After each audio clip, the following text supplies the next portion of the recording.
Bienvenue sur Fleur d'Avocat.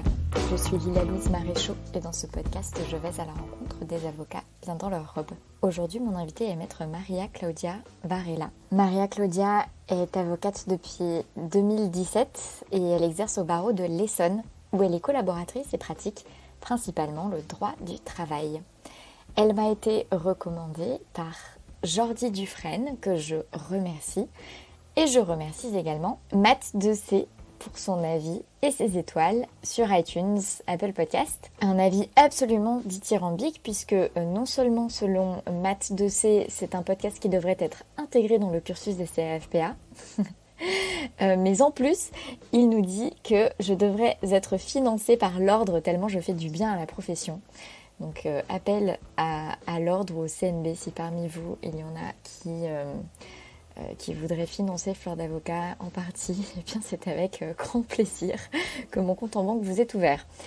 Vous connaissez la musique, vous aussi, laissez 5 étoiles et un avis sur Fleur d'Avocat pour que le podcast gagne toujours plus en notoriété, ce qui n'est pas un mal. J'ai fait une formation récemment pour l'école des avocats du Grand Ouest et sur les 10 personnes présentes, seulement 2 connaissaient déjà Fleur d'Avocat avant de s'inscrire et je trouve que c'est tout à fait insuffisant et qu'il faut donc encore que je fasse connaître Fleur d'Avocat toujours plus et notamment dans les territoires. Donc aidez-moi à pousser le podcast dans les algorithmes et puis bien évidemment parlez-en autour de vous, le bouche à oreille est quand même la meilleure recommandation. Je vous souhaite une excellente écoute et je vous dis à la semaine prochaine. Bonjour Maria Claudia Varela. Exactement, bonjour Lila-Louise. Merci d'être mon invitée sur Fleur d'Avocat. Merci de m'avoir invitée, ça me fait vraiment plaisir. Eh bien, plaisir partagé. Maria Claudia, racontez-moi comment et pourquoi vous êtes devenue avocate. Alors, comment j'ai envie de dire, c'est depuis toute petite. Et pourquoi aussi, du coup, ça répond aussi à la question. En primaire, en fait, j'avais déjà l'idée de devenir avocate. Enfin, soit avocate, soit prof de maths. Donc, en fait, j'ai tout de suite éliminé les maths. À cause des premières tables de multiplication. Non, mais en fait, j'ai toujours aimé les maths. Mais c'est vrai qu'arrivé au lycée, en fait, il fallait faire un choix. Et j'ai pas réfléchi, en fait, et je me suis dit, en fait, je veux faire du droit, je veux être avocate, donc je vais me lancer. Et l'envie d'être avocate, vous vous souvenez d'un élément un peu déclencheur, de quelque chose qui vous faisait rêver? Est-ce que c'était quelqu'un dans votre environnement? Est-ce que ça a été à la télé ou un film? Pas du tout. Alors, dans mon environnement, non, pas du tout, parce que personne n'a fait du droit avant moi. Non, même pas un film, rien du tout. Moi, j'ai toujours, en fait, aimé les métiers avec des uniformes, déjà, ou des costumes. Voilà, exactement. Et donc, du coup, le métier d'avocate, pour moi, c'était un petit peu inaccessible, on va dire. Donc, je me suis dit, en fait, il faut que j'essaye. Voilà. C'était inaccessible pour quelle raison? Alors, inaccessible parce que, comme je vous l'ai dit, en fait, dans ma famille, il n'y a pas de personnes qui font du droit. Mes parents, mon père est dans le bâtiment, ma mère est femme de ménage. Donc, c'est vraiment... nous, on est un petit peu la génération qui va faire de nouveaux métiers. Qui en tout cas a accès à l'éducation, qui va faire des études supérieures. Exactement, voilà, tout à fait.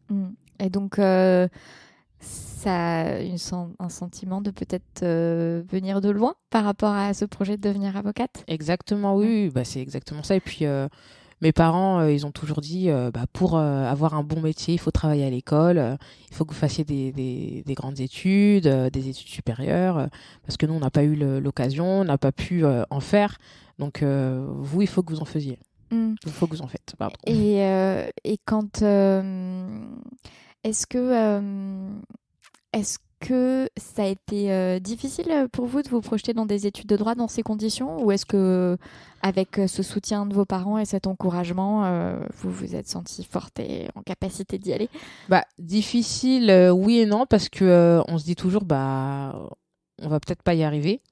Vu qu'on vient pas d'un milieu social dans lequel on voit beaucoup de personnes qui font du droit, forcément on se dit c'est peut-être ça va peut-être pas être le métier que je vais faire. Et non, parce qu'effectivement mes parents m'ont toujours poussé, ils m'ont toujours dit il faut avoir des bonnes notes, il faut que tu sois l'une des meilleures, il faut que tu puisses faire des études, si tu as des bonnes notes tu feras le métier que tu veux. Ils m'ont toujours dit ça, donc du coup voilà. Et ça Vous avez acheté. Voilà, exactement. Bah ouais, non, mais c'était. Après, ils avaient raison parce que forcément, quand on vient d'un milieu social, pas forcément. Enfin, Favorisé. voilà. J'ai envie de dire, on est obligé de faire plus que les autres, de Mm. montrer un petit peu plus que les autres pour se démarquer. Oui. Voilà. Et ça vous a coûté? Oui. Bah, Mm. j'ai beaucoup travaillé. J'ai forcément, bah, j'ai écouté mes parents. J'ai eu des bonnes notes. Et ça jusque dans mes études supérieures, hein. Ouais. Voilà. Comment ça s'est passé l'arrivée à la fac, justement? Alors, l'arrivée à la fac, bah, ça s'est plutôt bien passé. Bah, moi, j'ai un bon souvenir. Après, c'est vrai que c'était, on va dire, pas pareil. C'était différent du lycée, puisqu'on arrive à la fac, on est un petit peu lancé dans des grandes études. On voit des personnes de tout milieu. On rentre dans des amphis bondés. On est je ne sais combien d'étudiants. On se dit, mais est-ce que je vais y arriver, quoi? On est tellement que forcément, on va pas tous y arriver, quoi.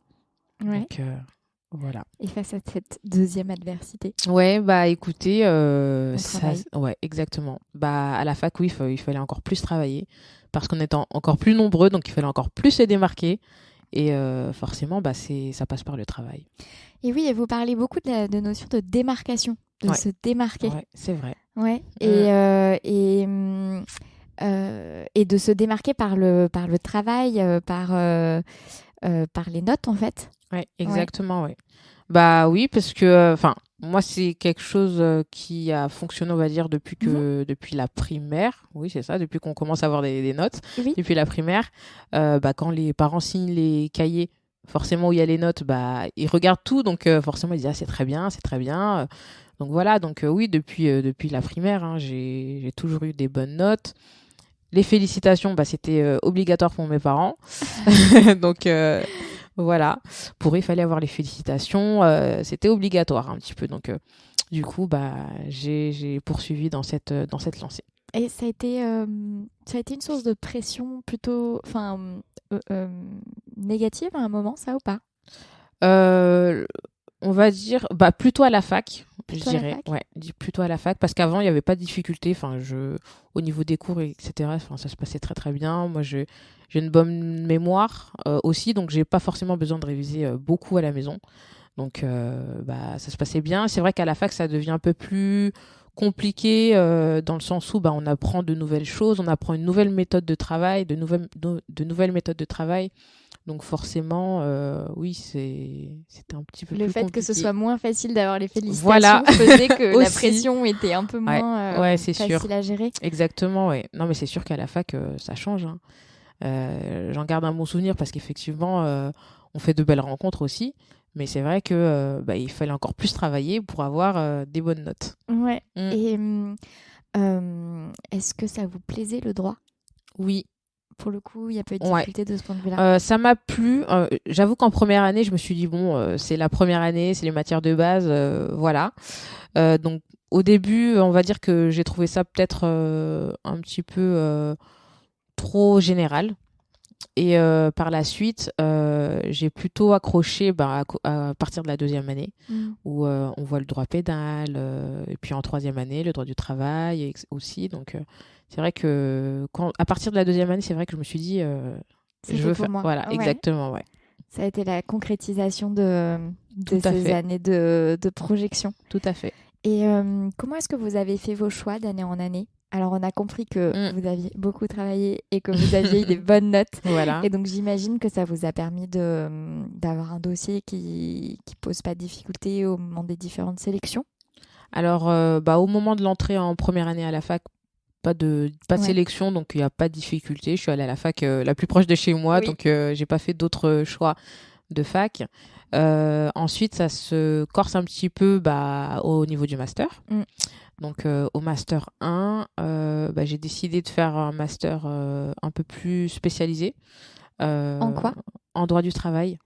Parce que coup de cœur pour le droit du travail. Exactement, parce que... ouais. Ouais. En troisième année, en fait, je me suis dit, mais c'est trop bien. Enfin, le droit du travail, c'est trop bien, c'est trop intéressant. Et puis, j'avais des bonnes notes, du coup. Donc, je me suis dit, bah, voilà, en fait, c'est ce que je vais faire. Et c'est Ça vrai m'intéresse, que... j'ai des bonnes Exactement, notes. ouais. Et je vais poursuivre. Donc, ouais, franchement, le droit du travail, ouais, ça a été un coup de cœur. Et donc un master 1 spécialisé en la matière. Exactement, ouais. Et après? Et après, master 2. Donc là, c'était beaucoup plus compliqué parce que le master 2, c'est beaucoup plus sélectif. Il faut préparer des dossiers.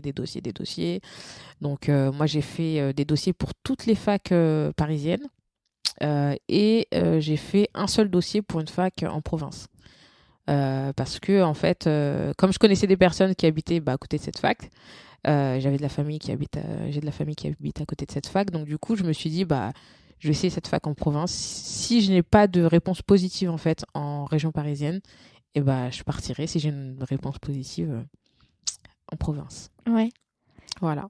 Et alors, que des refus en région parisienne. Ouais. Et là c'est dur ça. Ouais, c'est un petit peu la désillusion, j'ai envie de dire.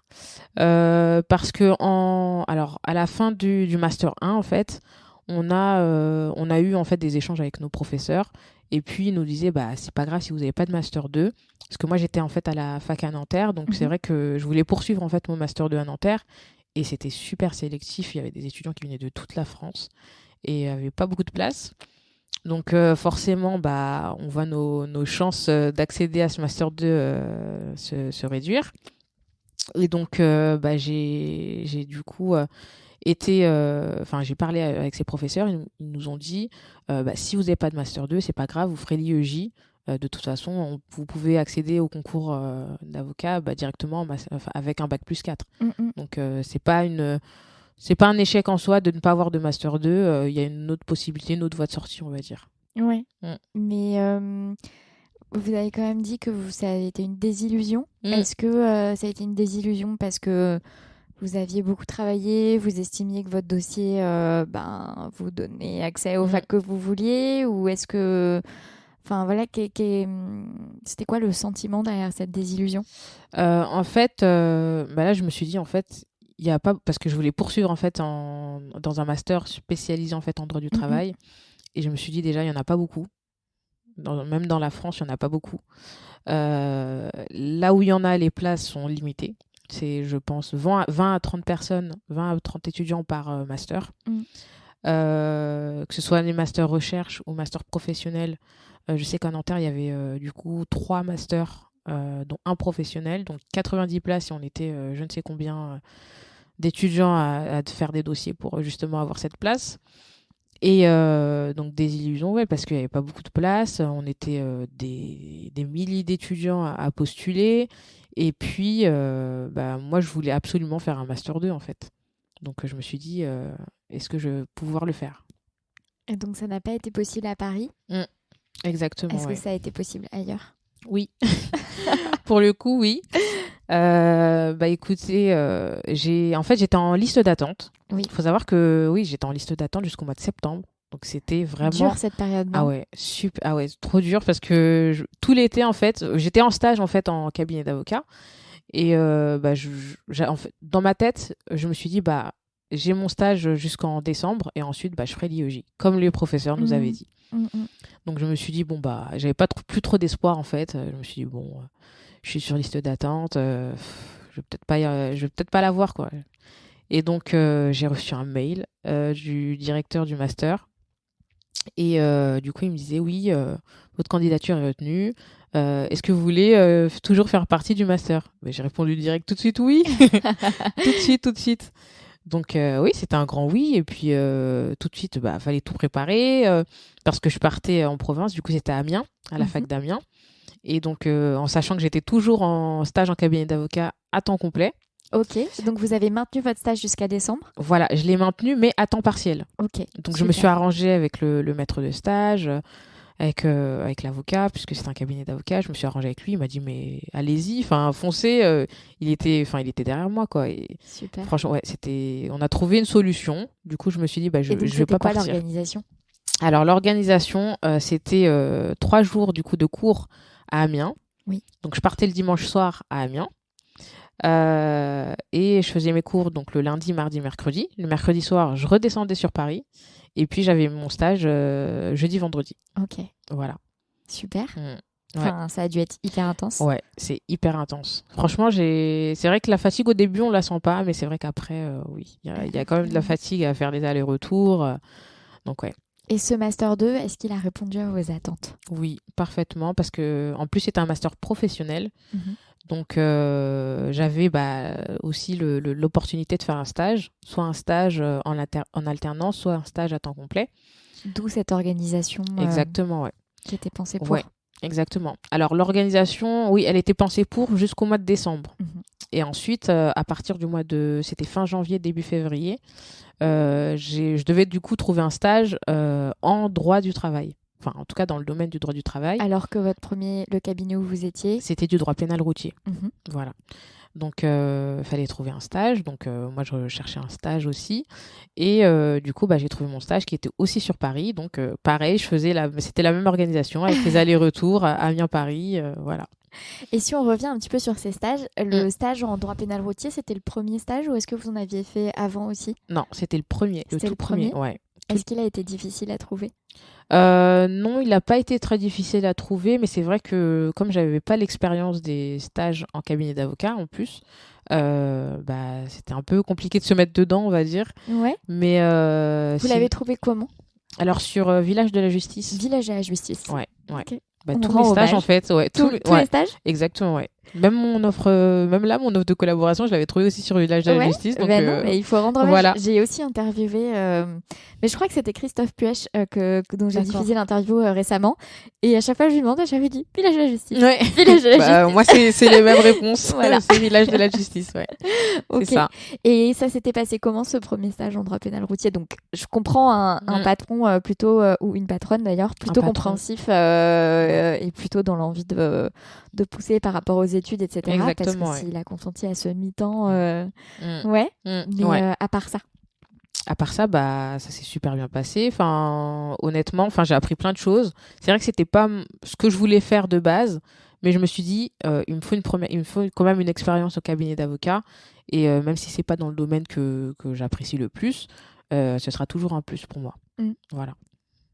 Et le droit pénal routier? C'est beaucoup de droit administratif. Mais c'est vrai que c'est du droit pénal aussi mélangé du coup, mais c'était intéressant. Non, c'était très intéressant, et puis l'ambiance de travail était bonne. Et par rapport à du coup, vous étiez projetée comme avocate, vous avez commencé vos études de droit, ça vous a plu, vous avez continué à vous projeter comme avocate. Là, il y a eu la première expérience professionnelle où on est pas avocat, mais en tout cas, on est dans le bain des avocats. D'ailleurs, c'est là-bas, c'est à ce stage-là que j'ai essayé la robe d'avocat de mon patron. Super. C'était la première fois que je mettais une robe d'avocat. C'est lui qui vous l'a proposé de l'essayer? C'est une des secrétaires. Une des secrétaires. Je suis en train d'imaginer la scène. Vas-y, prends-toi en photo. Et du coup, je me suis prise en photo. Et non, franchement, c'était la première fois. Et vous êtes... quel sentiment? Je me suis dit, mais c'est bien. Enfin... C'est cool. Parce qu'en plus, on se souvient que le costume avait fait partie de... faisait partie de... Ouais, c'est ça. Donc je me suis dit, mais c'est trop bien. Je vais bientôt pouvoir en porter une. Ça va être moi bientôt, ouais. Voilà, c'est ça. Et le deuxième stage, donc trouvé aussi sur Village de la Justice, en droit du travail cette fois? Oui, cette fois, oui, en droit du travail, du coup, en harmonie avec mon Master 2. Oui, cette fois, c'était droit du travail et ressources humaines. Oui. Donc, c'était... après, c'est dans un domaine... Enfin, dans un secteur d'activité que je ne connaissais pas du tout. C'était quel secteur d'activité? Dans l'hôtellerie. Ok. Mais c'était le meilleur stage que j'ai... Oui. Ah ouais. Ah non, c'était la plus belle expérience. Oh là là, ce sourire, il y a eu des petites paillettes dans les yeux. Oui. Il y a tout eu. On a senti l'élan d'amour envers ce cabinet. Oui. Qu'est-ce qui a fait que ce stage Alors, c'était même pas en cabinet. Puisque c'était dans l'hôtellerie, donc c'est un hôtel. Ah, ça aurait pu être un cabinet d'avocats qui travaille beaucoup sur le secteur hôtelier, mais d'accord, donc c'était dans un hôtel. Ouais, c'était dans un hôtel, dans le service des ressources humaines. Oui. Et c'était super. Qu'est-ce qui était super? Le contact avec les gens, même le travail qu'on me donnait, les personnes avec qui je travaillais. Donc non, mais c'était génial. Et ça vous a pas donné envie de poursuivre dans les ressources humaines? Non, parce que en fait, je me suis dit parce qu'en fait, dans le secteur de l'hôtellerie, il y a de tous les milieux sociaux. C'est-à-dire que nous, on avait un bureau, le bureau RH était ouvert à tout le monde. Donc, ceux qui venaient, enfin, les salariés pouvaient venir poser des questions. Et il y avait beaucoup de salariés, en fait, qui travaillaient en cuisine. Donc, les plongeurs, les cuisiniers, etc. Et je me suis aperçue que c'était beaucoup eux qui venaient, en fait, poser des questions. C'est tout bête, hein, mais des documents qu'on leur met, en fait, avec leur fiche de paye, qu'ils ne comprennent pas. Et donc là, je me suis dit, mais en fait, ils sont un peu pris, ils sont seuls, quoi. Seuls face à un document qu'ils ne comprennent pas. Et je me suis dit, mais en fait, ces personnes-là, elles ont besoin d'être aidées aussi.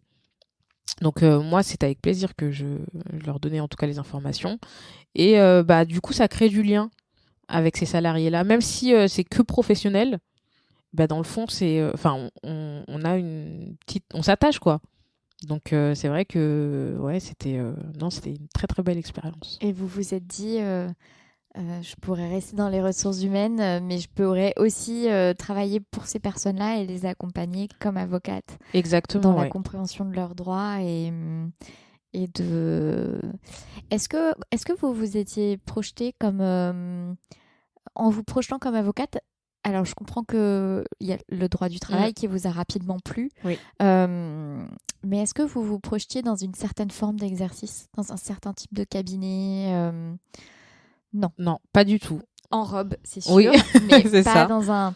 parce que je pose la question parce que je pense par exemple à Nelly Criquet qui dit moi je voulais être une avocate d'affaires dans tel type de structure, je voulais m'habiller de cette manière et tout. Donc c'est pour ça que je pose la question. Non, pas forcément. Moi je voulais être en cabinet d'avocat parisien. Oui. Ça c'était sûr. Mais sur la structure d'exercice, non, je me suis dit c'est vrai que je me suis dit je vais commencer quand même en collaboration, et puis après on verra. Et pourquoi parisien? Je sais pas, c'est Paris, c'est, je sais pas, la capitale. On se dit il y a une meilleure rémunération aussi. Donc oui, c'était tout ça qui m'attirait un petit peu. Puis il y a des beaux cabinets quand même en droit du travail, en sachant que j'avais fait du coup mon stage EFB dans un cabinet parisien. Donc je me suis dit Paris c'est bien, quoi. C'était important pour vous que ce soit Paris. Ouais. Mais ça l'a pas été. Non, mais on va en parler, Voilà. Mais je pose cette question parce que ça me fait penser à une amie qui se reconnaîtra si elle nous écoute, qui vient du 91, en tout cas qui a grandi dans le 91, à Athis-Mons. Et pour elle, c'était un point d'honneur de travailler, de vivre dans Paris intramuros. Et je pense qu'il y avait c'est quelque chose dont on a parlé, mais une vraie revanche en fait sociale et sur la vie dans cette symbolique de venir dans Paris. Bah oui, c'est un peu ça aussi. Hein. Et puis on se dit, on est avocat au barreau de Paris, donc ça fait classe. Oui, c'était important pour vous. Ouais, c'était important, mais après je me suis rendu compte que ça faisait pas forcément l'avocate que je suis en fait. Donc et aujourd'hui je suis heureuse là où je suis. Ouais. Et donc on en était à votre master 2, ce deuxième stage bisounours, pas bisounours parce que je suis sûre que vous avez beaucoup travaillé, mais en tout cas ce stage où vous vous êtes senti si bien. Mais au début, c'est vrai qu'au début j'ai eu une petite remarque au début du stage, et puis mais après ça. Enfin, je me suis remise en question. C'était quoi cette remarque? Alors la remarque au début du stage, c'était que en fait moi à l'heure où je devais partir, je partais, et puis au revoir, bonne soirée, etc. À demain. Et du coup il y avait l'assistante RH qui m'avait dit j'ai l'impression que tu ne t'impliques pas beaucoup. Par exemple, des trucs un peu bêtes, hein, à l'heure de partir, tu pars. Mais pas vraiment, tu dois pas partir à même si tu dois partir à telle heure, en gros, reste les 5-10 minutes de courtoisie, on va dire. Mais en fait, je pense que elle l'a dit dans le sens où j'avais pas, je donnais l'impression de pas m'intéresser. Okay. De pas poser trop de questions, etc. En fait, c'était pas tellement les horaires, oui. c'était l'implication, on va dire. plus Voilà. d'impression. Voilà. Mais du coup, je me suis remise en question. Et après, ça a totalement changé. Alors, Et qu'est-ce que vous avez changé pour montrer que vous vous impliquiez? bah, du coup, je posais plus de questions. C'est vrai que c'est un secteur d'activité que je connaissais pas.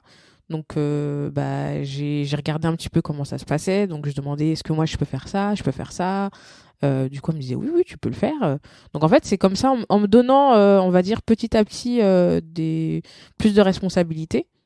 En fait, C'est je intéressant, demandais, vous on va dites, dire. en me donnant Oui, je plus de... demandais plus de responsabilités, on va dire. Mhm. Donc, à chaque fois, est-ce que je peux? Est-ce que je peux? Donc, et au final, bah, on m'a fait confiance. Et bah, ça a fonctionné. Enfin, le stage, en tout cas, il était. À partir de ce moment-là, c'est vrai que le stage, bah, ça a changé, quoi. Mais bon, c'était au bout d'une semaine. Donc, il y avait une semaine, on va dire, d'adaptation. Et après, tout le reste du stage, enfin, c'était génial. C'est chouette parce que en vous disant ça assez rapidement, Ouais, sur quelque chose qui relève de la Mm. posture, en fait, de l'attitude, c'est ça. elle vous a rendu service parce Mm. qu'elle vous a poussé à ce que vous vous questionnez sur, OK, comment est-ce que je montre Ouais, mon implication? exactement, ouais. Parce que c'est vrai qu'au début, bah, enfin, quand elle m'a dit ça, je me suis dit, mais c'est pas vrai, quoi. Enfin, je suis intéressée, j'ai envie de faire ce stage, mais c'est pas vrai. Enfin, voilà. Et après, je me suis dit, mais réfléchis un petit peu à pourquoi elle t'en a parlé, pourquoi elle ressent ça. Donc, moi, je me suis du coup remise en question et je me suis dit, en fait, c'est à moi de montrer, parce que je suis stagiaire, donc c'est à moi de montrer que j'ai envie, que je veux les aider, parce que je suis là quand même pour aider. Je dois être un appui. Et eux, en fait, c'est ce qu'ils attendaient, c'est que je sois leur soutien. Mm. Voilà. Et donc, après, à partir de Et ensuite, ça, ça a roulé. ah oui, ouais, complètement. Et ensuite, vous avez passé l'IEJ, enfin, C'est en tout cas, le CRFPA. Ouais. Alors avant ça, faut savoir que c'était tellement bien ce stage que on m'a proposé du coup un CDD. Trop bien. Ouais. Bah parce qu'en fait, ils savaient très bien que moi je voulais être avocate, Mhm. que j'avais l'intention de préparer du coup l'IEJ, et donc on s'est arrangé pour poursuivre du coup ma relation contractuelle, mais sous forme de contrat, donc un Super. CDD à temps partiel. Super. Voilà. Donc une meilleure rémunération, Ouais. un contrat plus protecteur Oui, et tout la à fait. possibilité de travailler en même temps que vous prépariez. Exactement. Ouais. Super. Et donc ça a duré toute l'année de la préparation du CRFPA. Ouais, un an. J'étais en CDD pendant un an. Trop bien. Ouais. En plus, super expérience professionnelle à Ah mettre ouais. en avant après. Ouais. Exactement, ouais. Ouais. Ça m'a Et, apporté beaucoup. et vous avez eu le CRFPA du premier coup? Ouais, du premier coup. Donc, Félicitations. merci. Et vous avez envisagé de faire le CRFPA en régime salarié? Non, pas du tout. Cela dit, je dis Mm. ça, mais peut-être que le CRFPA l'école des avocats en régime salarié, peut-être que pour le faire, il faut qu'il y ait un engagement à l'embauche à la Ouais. sortie. Et Oui, sûrement. que, bon, je sais pas, Mm. là, je m'aventure sur des terrains administratifs Ouais. qui Mais sont c'est vrai que méconnus, j'avais mais pas encore. Moi, quand j'ai eu la proposition de CDD, j'avais pas encore commencé l'UEJ. Mm. Donc. Non, mais pour la suite, en fait, Oui, ça se pour trouve, la vous auriez suite, ouais. pu continuer Ah oui, au oui, sein c'est de ce vrai. service Mm. en régime salarié pour bénéficier de la rémunération qui Ouais, va c'est avec. vrai. Bon, cela dit, vous aviez Mm. aussi un intérêt à avoir des stages Voilà. directement au cabinet d'avocat. Donc, C'est ça. Mm. Et Voilà. donc, au bout d'un an, vous quittez cet endroit. Voilà, c'est ça. C'est vrai que c'était dur. On a tous pleuré. Trop chou. Ouais. Non, c'était une très belle expérience. Ouais. Et l'école des avocats, vous êtes allé à Paris? À Paris. À Paris. Ouais, à Paris. Bah, la fameuse école à Issy-les-Moulineaux maintenant. Oui. Oui, oui. Donc, oui. Et Après, vous- l'IEJ, je l'ai passé à Évry, par contre. Ok. Mm. Et vos stages au sein de l'école? Alors, les stages, mon premier stage, du coup, c'était en entreprise. Enfin, j'ai fait d'abord les 6 mois de cours. Ensuite, le stage en entreprise, c'était au siège de la Caisse d'épargne, à Paris, dans le 13e. Donc, milieu complètement différent. Ouais, encore une fois. Secteur bancaire, je connaissais pas. Enfin, je connaissais un petit peu parce que j'avais déjà fait des jobs d'été dans les banques. Mais bon, là, c'était au siège de la Caisse d'épargne. C'est un grand groupe. Donc, ouais. Et ça vous a plu? Oui. La oui, banque? oui, ça m'a plu. Alors, c'est vrai en fait, j'ai fait un stage de 6 mois. Les 3 premiers mois, j'étais dans le département relations collectives et les 3 derniers mois dans le département relations individuelles. Parce que ce sont 2 services en fait différents au sein du siège de la Caisse d'épargne. Et Bah, les 3 premiers mois en relation collective, c'était bien, mais je m'attendais à mieux. Ah ouais? Ouais. Sur quoi est-ce que vous avez été déçus? Bah, sur, on va dire, le manque d'attention des responsables. Ok, donc plus management que Ouais. sur le fond du droit. Exactement, ouais. Management plus. On va pas dire que j'étais déçue, mais je m'attendais à mieux. Et Voilà. surtout, vous sortiez, surtout. Bah oui. Et aussi, vous sortiez d'une expérience tellement positive. C'est ça, ouais. Et aux relations individuelles, est-ce que ça s'est bien passé? Super, ouais. Bah, c'est super bien passé. On me donnait aussi beaucoup plus de responsabilités dans le suivi des dossiers, la rédaction de lettres de licenciement, par exemple. Enfin, c'est important aussi de savoir en faire. Oui. Et puis, le service était géré en fait par une ancienne consoeur qui s'est reconvertie. Et donc, du coup, elle avait, on va dire, elle pouvait me donner des conseils sur le futur métier que je voulais. Enfin, futur métier, oui, j'étais déjà élève avocat, mais oui, le futur métier que je voulais faire. Et ça vous a plu? Ouais. Ça a été un plus. Ouais, et elle a eu de super bons conseils. Elle m'a elle m'a fait confiance aussi, donc ça, je pense que ça a été aussi une bonne expérience. Vous avez dit que dans le secteur hôtelier, ça vous avait plu de l'aspect porte ouverte et travail parce que la RH est un service support, des populations très différentes, puisque plusieurs catégories de personnel au sein du service hôtelier, allant de plus démunis vers plus aisés. Et est-ce que quid de ça dans la banque? C'est-à-dire, est-ce que vous avez retrouvé en termes de personnes que vous assistiez des choses qui vous plaisaient particulièrement, ou qu'est-ce qu'il en a été de ce point de vue-là? Alors, c'est vrai que dans le secteur du coup de la banque, on était chacun dans son service. Ouais. En plus, c'était au siège en fait de la caisse d'épargne. Donc c'est on se croise, mais c'est vrai qu'on voit jamais les mêmes personnes.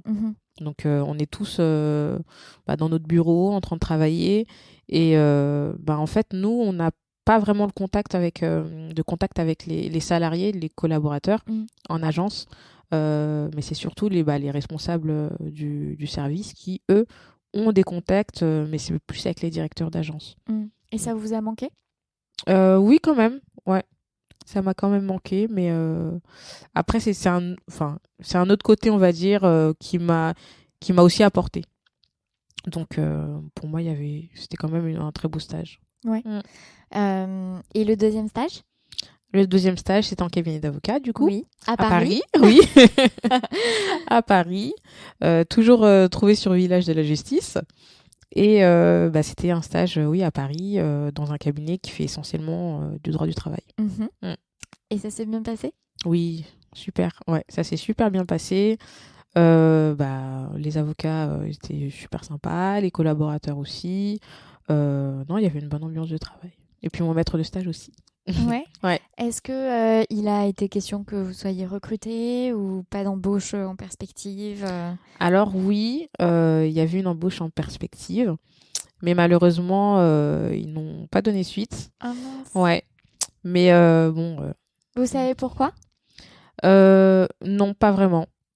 J'ai pas eu de non. C'est resté un non-dit, oui. peut-être un non-dit. Ouais, peut-être un non-dit, mais c'est vrai que on m'avait proposé, on m'avait même, il y avait une petite réunion, il y avait deux associés qui m'avaient pris à part. Ils m'ont dit est-ce que ça m'intéresserait, donc moi je leur ai dit oui, effectivement ça m'intéresserait. Et au final, après c'est peut-être je sais qu'il y avait des petites tensions, on va dire, au sein du cabinet, avec une associée qui partait, un collaborateur aussi qui partait. Donc peut-être que ça a joué aussi dans leur décision. Oui, peut-être que ça a créé du flou autour c'est ça. de l'activité, du chiffre d'affaires, comment est-ce que ça allait se restructurer, et qu'ils n'ont pas voulu... Exactement, mais j'ai pas eu de réponse claire, on va dire. J'ai pas non plus demandé. Mais je garde quand même en tête une bonne expérience. Ouais. Et vous n'avez pas demandé parce que vous osiez pas, ou parce que vous étiez un peu Enfin, finalement. C'est vrai que j'étais quand même un peu déçue. Ouais. Donc je me suis dit, bah c'est pas grave, si c'est pas là, ce sera ailleurs. Et bah je chercherai une autre collaboration ailleurs. Y a pas de raison. Ouais. Mm. Et vous avez trouvé facilement? Alors, certains pourront dire que j'ai trouvé facilement, parce que c'est vrai que pour certains, c'est long de trouver une collaboration. Mais je sens que vous avez eu un passage à vide qui a été dur à vivre. Bah moi, en fait, déjà j'avais une opportunité de collaboration qui n'a pas abouti. Par la suite, j'ai tout de suite essayé de chercher, même avant même l'obtention du CAPA, en fait, j'ai cherché pendant l'été, en fait, une collaboration. Je suis quand même partie en vacances, Oui. mais j'avais toujours mis je serai absent de telle date à telle date, mais je suis disponible par mail. Toujours, voilà. Donc oui, j'ai cherché tout l'été, le mois de septembre, et quand même des entretiens, mais rien. Alors, comment ça se passe cette période? Des entretiens. Donc, vous postulez, il y a des entretiens, vous passez des entretiens. Et là, qu'est-ce qui se passe en entretien? Est-ce que vous avez l'impression que ça ne fit pas? Est-ce que ça fit et puis ensuite pas de réponse? Enfin, c'était quoi les cas de figure? Bah, pour beaucoup, oui, ça s'est super bien passé. Enfin, je pense que pour eux aussi, ça s'est bien passé. Après, je sais que dans mes dernières recherches, en tout cas dans mes derniers entretiens, je sais qu'il y a un cabinet le cabinet où j'ai pas été prise, pardon, c'est parce qu'il y avait une autre candidate ou un autre candidat, je ne sais plus, qui avait déjà qui avait déjà prêté serment. Et donc c'est ce qui nous a différenciés, en fait. Le fait moi j'avais pas encore prêté serment. Celui qui pouvait plus rapidement aller plaider. Exactement, voilà. Donc ça a joué. Ouais. Et les autres? Et les autres, ça s'est bien passé, mais retour négatif. Il y en a un pour lequel je sais que ils n'ont pas accroché du tout. Ouais. Le CV leur a plu, mais j'avoue que quand je suis arrivée devant eux, j'ai tout de suite senti. Vous avez senti quoi? Bah, ils s'attendaient peut-être pas à ça. Ah, c'est quoi ça? Pas à moi. Ok. Parce que je m'appelle Maria Claudia Varela, mais je suis d'origine capverdienne et donc j'ai la peau noire. Voilà. Et vous avez senti que ça a potentiellement été un sujet? Moi, je l'ai ressenti comme ça, en fait. Après, peut-être que c'était pas ça, mais je vois pas ce que ça pouvait être d'autre. Parce que tout de suite, en fait, je suis arrivée au cabinet d'avocat, je me suis présentée à l'accueil, donc on m'a demandé de patienter. J'ai patienté, je les vois arriver. Elles étaient deux, en fait. Je les vois arriver et bonjour. Et là, tout de suite, j'ai vu, en fait, que ça allait pas le faire. Ça doit être un moment extrêmement difficile. Ouais, surtout pendant l'entretien, parce que on m'écoute pas. On vous écoute pas? Enfin, je parle. Vous avez le sentiment de ne pas être écouté. Ouais, exactement. Enfin, après, moi, c'est mon ressenti, encore une fois. Je sais pas si de l'autre côté. Voilà, ressenti, exactement. Mais en tout cas, vous avez le sentiment qu'on vous écoute pas. Donc, elle regarde ailleurs, elle regarde leur téléphone. Voilà, elle feuillette le CV, elle regarde le CV, pas de questions. Voilà. Et en plus, j'ai relancé. Je me rappelle que pour celui-là, par contre, j'ai relancé pour savoir, parce qu'on m'a pas donné de réponse, ni positive ni négative. Donc moi, j'ai relancé pour savoir si, quelle est la réponse qu'ils apportaient à ma candidature. Et j'ai relancé plusieurs fois. Je me rappelle que j'ai relancé plusieurs fois. Et j'avais l'impression que j'étais... ils n'avaient pas vraiment pris pas de considération, on va dire, pour ma candidature. C'est l'impression que j'ai eue. Ouais, sans regret que vous n'ayez pas été prise, mais ça a dû être exactement. difficile. Et ce qui est quand même fou, c'est que... Alors, je sais pas si vous mettez une photo sur votre CV. Alors, j'avais pas mis de photo. Vous n'avez pas mis de photo. Mais après, j'ai mis des photos. Après ça, j'ai mis des photos surtout. Mais c'est un vrai sujet. Hein. Du coup, c'est à double tranchant. Parce exactement.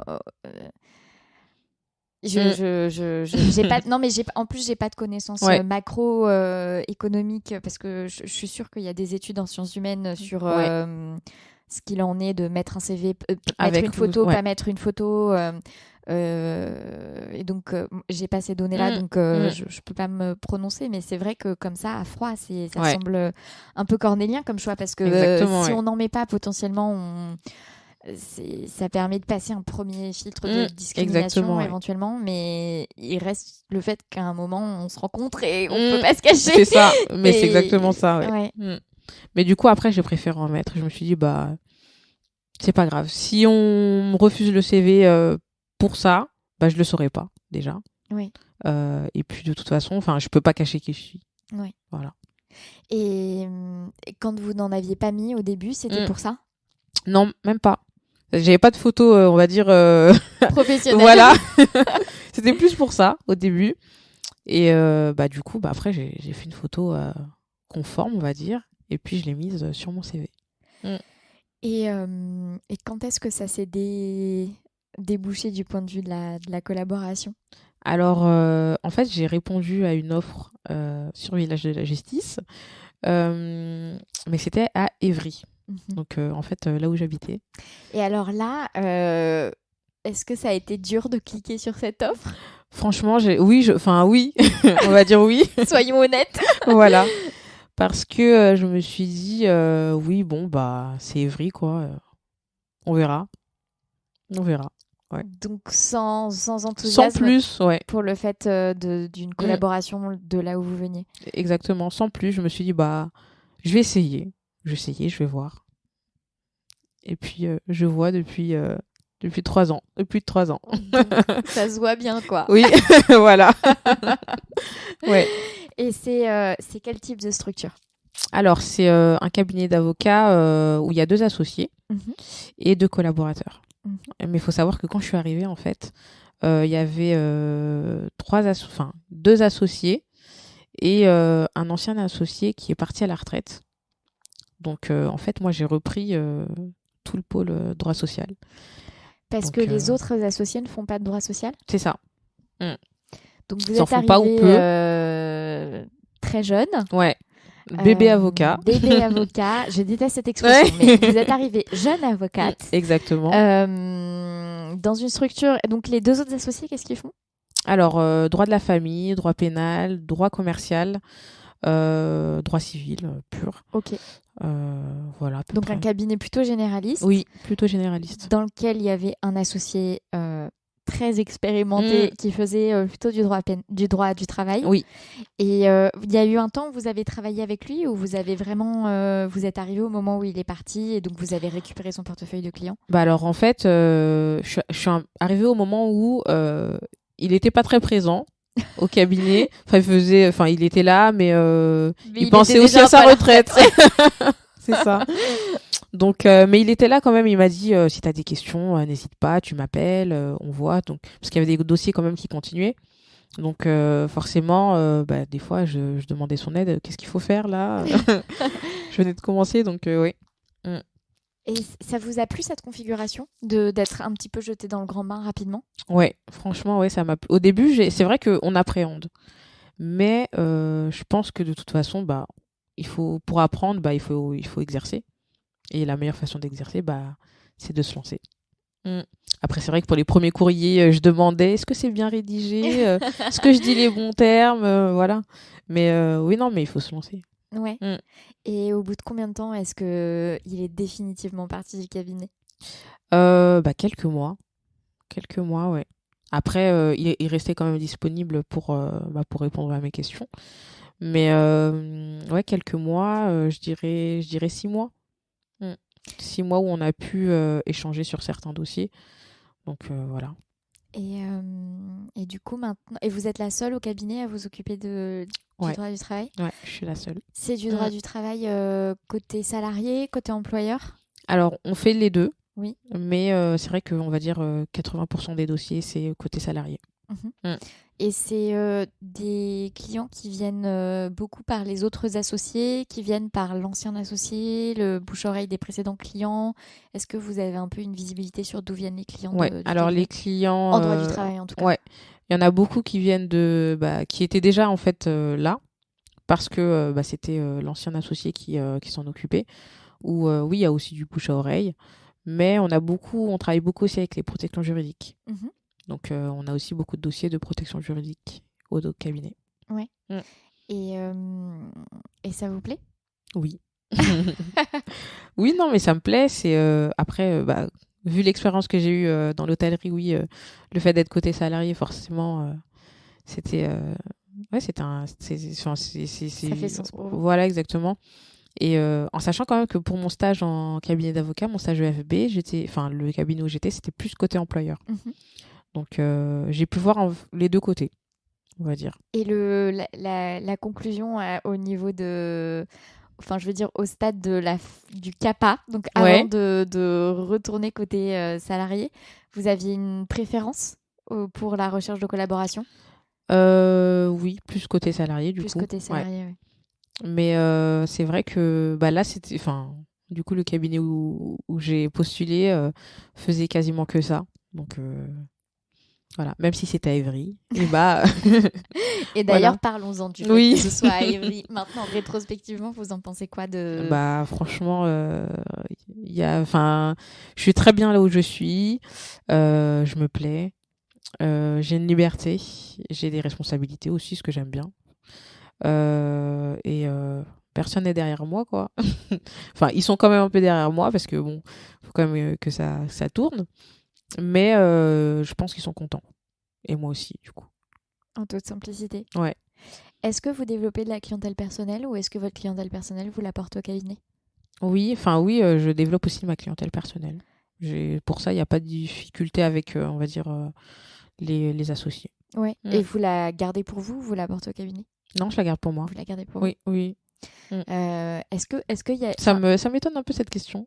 Ben non, parce que je sais pas, vu que vous êtes... Ah non, c'est intéressant. Ouais. En fait, je me dis que comme vous êtes la seule à faire du droit du travail pour le cabinet, ça pourrait être une sorte de préparation d'association.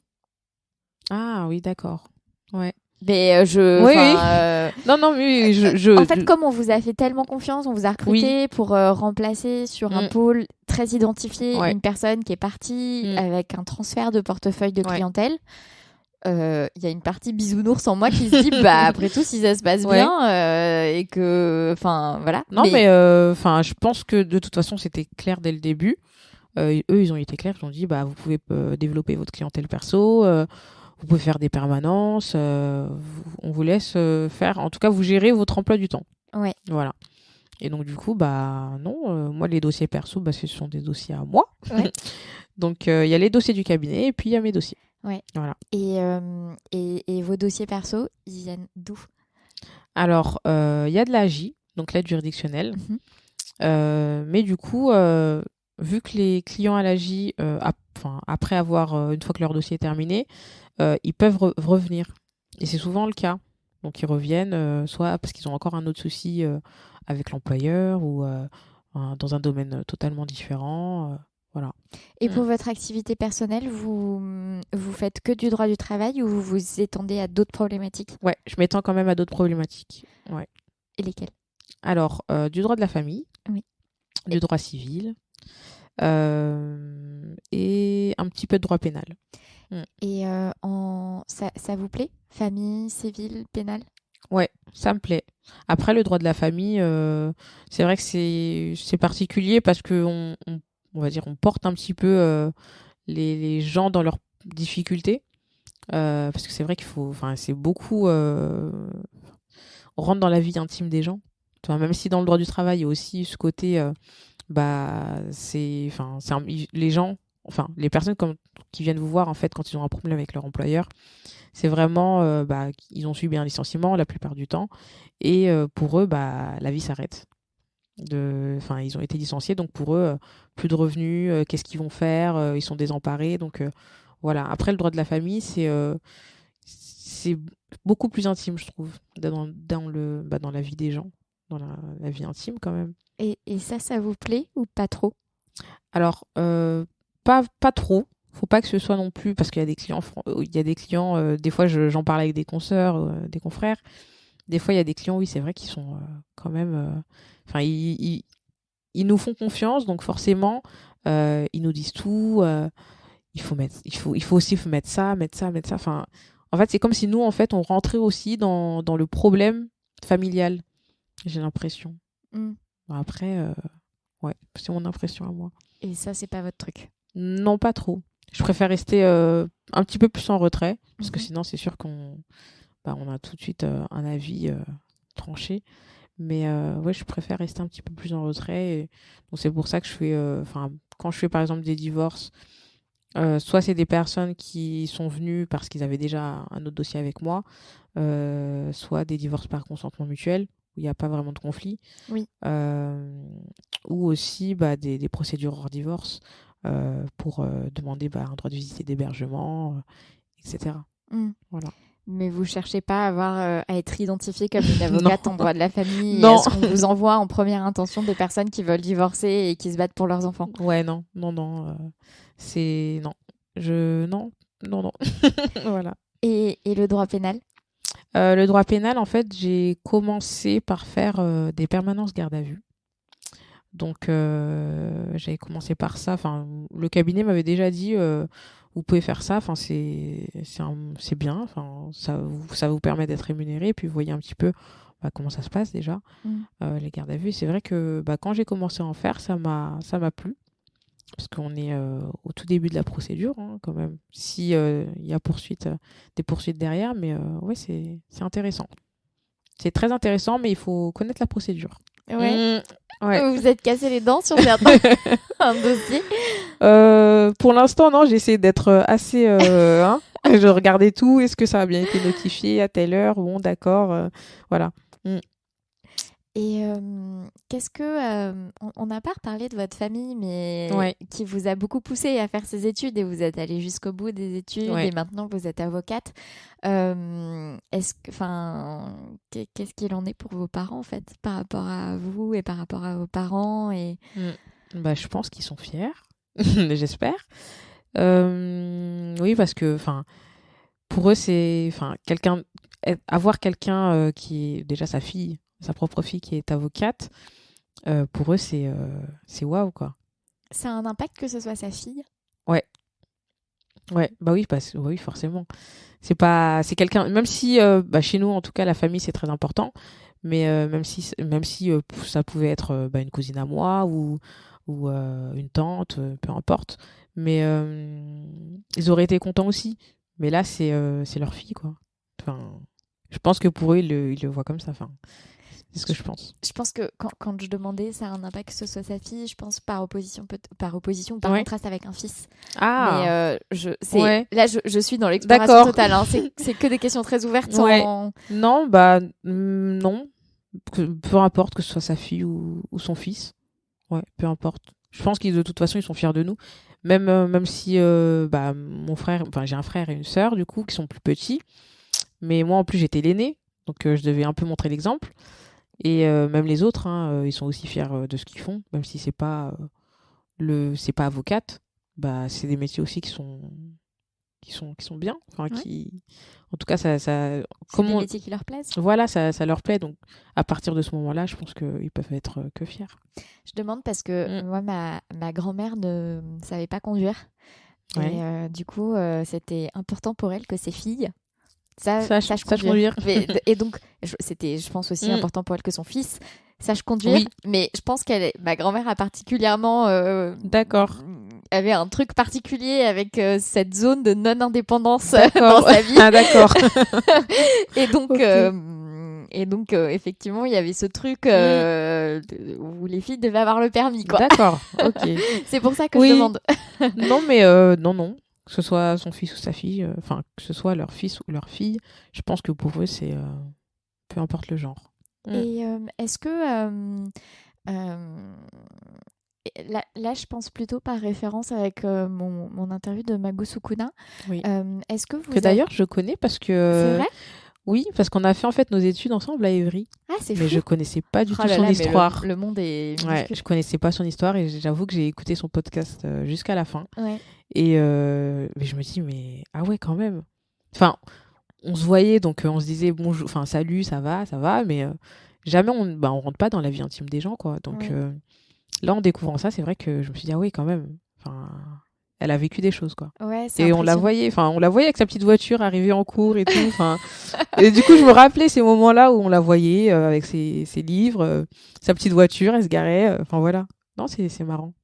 Et elle explique que du fait de venir d'un milieu social où il y a dans son environnement proche, il y a pas d'avocat, qu'elle est un peu la seule référence d'avocat, et ben qu'en fait, ça lui amène énormément de clientèle parce que du coup, dans son milieu social, il y a des besoins de droit et elle est la seule personne à laquelle on pense, ou en tout cas, les personnes se disent, ah bah, il y a Maître Sukuna qui peut nous aider. Bah, c'est exactement et ça. est-ce que c'est comme ça aussi avec vous? Bah oui, c'est exactement ça. Enfin, c'est vrai que moi, mon père, bah, il travaillait dans le bâtiment. Et enfin, il travaillait, maintenant il est à la retraite. Mais c'est vrai que, bah oui, des fois, il me dit, oh, j'ai mon collègue, il veut te poser une question, je te passe son numéro, tu l'appelles, ou même d'autres personnes, hein, enfin des tantes, des oncles qui m'appellent, ou des personnes qui ont entendu dire que j'étais avocate, qui appellent mes parents pour leur demander est-ce que c'est vrai et qu'ils ont un problème et est-ce que voilà. Enfin c'est comme ça, c'est du bouche à oreille aussi. Donc comme mais en plus j'ai deux dossiers en cours, bah oui, de personnes de la famille, quoi. Donc vous dites que c'est des dossiers, beaucoup de dossiers d'AGI qui viennent, mais en fait avant d'être des dossiers d'AGI, c'est des dossiers mais corrigez-moi si je me trompe, est-ce que c'est des dossiers d'AGI de désignation par le bâtonnier ou est-ce que c'est beaucoup de dossiers d'AGI du fait de ce milieu social avec ses besoins, vous êtes identifié, on vous contacte, il se trouve que ce sont des personnes qui sont éligibles à l'AGI d'un point de vue purement financier, enfin de leur situation économique, et donc il se trouve que c'est des dossiers d'AGI, mais il y a quand même un intuitu personae existant parce que c'est ce réseau-là de la famille et de là où vous venez, quoi. Bah en fait, c'est des désignations d'abord à l'AGI par le bâtonnier, déjà. Parce qu'on commence, enfin, quand on commence, c'est vrai qu'on a beaucoup de désignations à l'AGI dans le domaine, où on souhaite exercer. Et après, c'est vrai qu'il y a des personnes qui viennent nous voir et qui sont éligibles à l'AGI. Donc, forcément, oui, c'est vrai que il y a un peu des deux. Et comment est-ce que... je veux dire, j'ai quelque chose me dit que vous avez beaucoup de clientèle personnelle. De plus en plus. Ouais, de plus en plus, ouais. Ça a mis longtemps à démarrer ou c'est vous qui au début freiniez un peu? Bah, on va dire qu'au début, j'avais les dossiers du coup à l'aide juridictionnelle où j'étais désignée par le bâtonnier. Et ensuite, petit à petit, bah, c'est venu. Donc, j'ai pas forcément freiné, mais c'est venu en fait petit à petit. Au début, bah, on a simplement les dossiers à l'AGI de désignation par le bâtonnier. Ensuite, ça vient petit à petit, bah, le bouche à oreille, les gens entendent que vous êtes avocate, etc. Donc, voilà. Et donc, ça prend Voilà, de neige. exactement. Est-ce que vous envisagez de vous installer? Pour l'instant, non. Après, sur le long terme, pourquoi pas. Ouais. Ou une association, peut-être. Peut-être.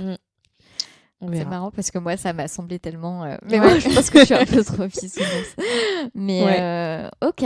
Et vous avez dit tout à l'heure que voilà, c'est qui vous êtes et vous êtes comme ça et vous n'allez pas vous cacher. Est-ce que vous sentez que vous valorisez aujourd'hui qui vous êtes dans votre exercice de la profession d'avocat? Oui, je pense que oui. Bah, de toute façon, comme je l'ai dit, il ne faut pas se cacher, hein. Et puis, une fois qu'on est avocate, pour ma part en tout cas, il faut donner le meilleur de soi pour pouvoir défendre les autres. Et donc, donner le meilleur de soi, c'est travailler. C'est bien travailler les dossiers, c'est apporter des réponses aux clients, des réponses qu'ils comprennent. Parce que forcément, on n'a pas non plus des personnes tout le temps qui viennent d'un milieu... on va dire social favorisé. Donc il faut aussi leur faire comprendre les choses et être un soutien pour eux, parce que c'est vrai que bon, l'avocat, dès qu'il y a un problème, on vient le voir, donc on est un petit peu un soutien pour eux. Vous vivez comment cette partie soutien psychologique? Psychologiquement, plutôt bien. J'ai pas de clients qui sont très intrusifs, on va dire. Je pense que de toute façon, au bout d'un moment, il faut leur dire stop, quoi. Et donc vous dites stop? Ouais. Il faut dire stop. Ouais, parce que sinon, ça va trop loin. Et donc, est-ce que vous avez un exemple concret? Ouais, justement, j'avais eu un client à l'aide juridictionnelle pour qui j'avais du coup pu négocier une transaction. Donc, on a eu un accord. Ensuite, il avait un autre dossier en fait, parce que vu qu'il avait perdu son emploi, il avait des problèmes de loyer. Donc j'ai été aussi désignée à l'AJ pour ces problèmes de loyer. Et là, du coup, bah, c'est moi qui ai accepté en fait de prêter mon concours. Mhm. Donc il y a eu ce dossier-là. Et donc on a pu aussi négocier donc un échéancier, etc. Et par la suite, bah, je voyais que le client était insistant. Il revenait, oui, bah, qu'en est-il de mon dossier? Il me parlait d'un dossier, en fait, parce qu'il m'en avait parlé, mais moi, j'y prêtais pas vraiment attention, d'un dossier en ce qui concerne le droit des étrangers, Mhm. concernant son titre de séjour, etc. Et bah, moi, j'ai pas été désignée pour ça, déjà, et il m'avait pas mandaté pour cette procédure. Donc, en plus, on n'en avait pas parlé plus que ça. Et il s'avère que par la suite, du coup, je lui ai dit, monsieur, je ne suis pas désigné, je n'ai pas été désigné pour cette procédure, et je préfère que vous vous rapprochiez d'un autre confrère qui est compétent dans ce domaine-là. Et donc, du coup, au bout d'un moment, j'ai plus de nouvelles. Et puis, j'ai reçu un courrier du bâtonnier me disant que j'avais pas traité le dossier de monsieur. Donc là, grosse surprise, je me suis dit, monsieur comment? Je me suis dit, je vais rechercher dans mes affaires, dans mes archives. Et en fait, bah, j'ai ressorti l'accord transactionnel qu'on a eu, bah, les courriers aussi échangés avec le client. Et du coup, bah, l'affaire a été classée. Mais c'est vrai que je me suis dit, pourquoi il revient à la charge, quoi? Ouais. Donc, alors que j'avais dit non déjà. Donc voilà. Et du coup, vous avez dû lui dire, en fait, c'est pas moi votre avocat sur ce dossier, Voilà, ou c'est mais le oui. bâtonnier qui l'a fait? Je deux. pense que oui, le bâtonnier l'a fait, mais moi je l'avais fait déjà avant, bien avant, en lui disant bah, ça s'arrête là, parce qu'en plus il était très insistant, donc j'avais dit je ne traiterai plus de dossier de vous. Ouais. Voilà. Se faire jeter par son avocat. Non, mais il était vraiment très insistant. Non, mais et j'en puis, doute voilà. pas, là j'en rigole, mais... Ouais. Ma patience a des limites, on va dire. Ouais. Voilà. Et comment est-ce que vous projetez votre exercice? Alors, j'aimerais bien, bah, soit une association, comme je vous ai dit, soit bah, ouvrir une structure. Mm. Ouais. Je pense que là pour l'instant, ça fait 3 ans déjà que je suis en collaboration, ça se passe très très bien. Il n'y a pas de difficulté. Je gère mon emploi du temps, je gère mes clients, je gère bah, tout, les audiences. Voilà, ça se passe très bien. Donc, on verra. Que ça se poursuive comme ça. Voilà. En termes de domaine J'espère. d'activité, est-ce que vous avez envie de maintenir comme c'est? Est-ce qu'il y a des activités que vous avez envie de faire plus, d'autres moins? Bah, moi, j'ai envie de je veux quand même garder ce côté droit du travail, parce qu'il y a du droit de la sécurité sociale aussi, dans le droit social. Droit de la sécurité sociale, donc droit du travail.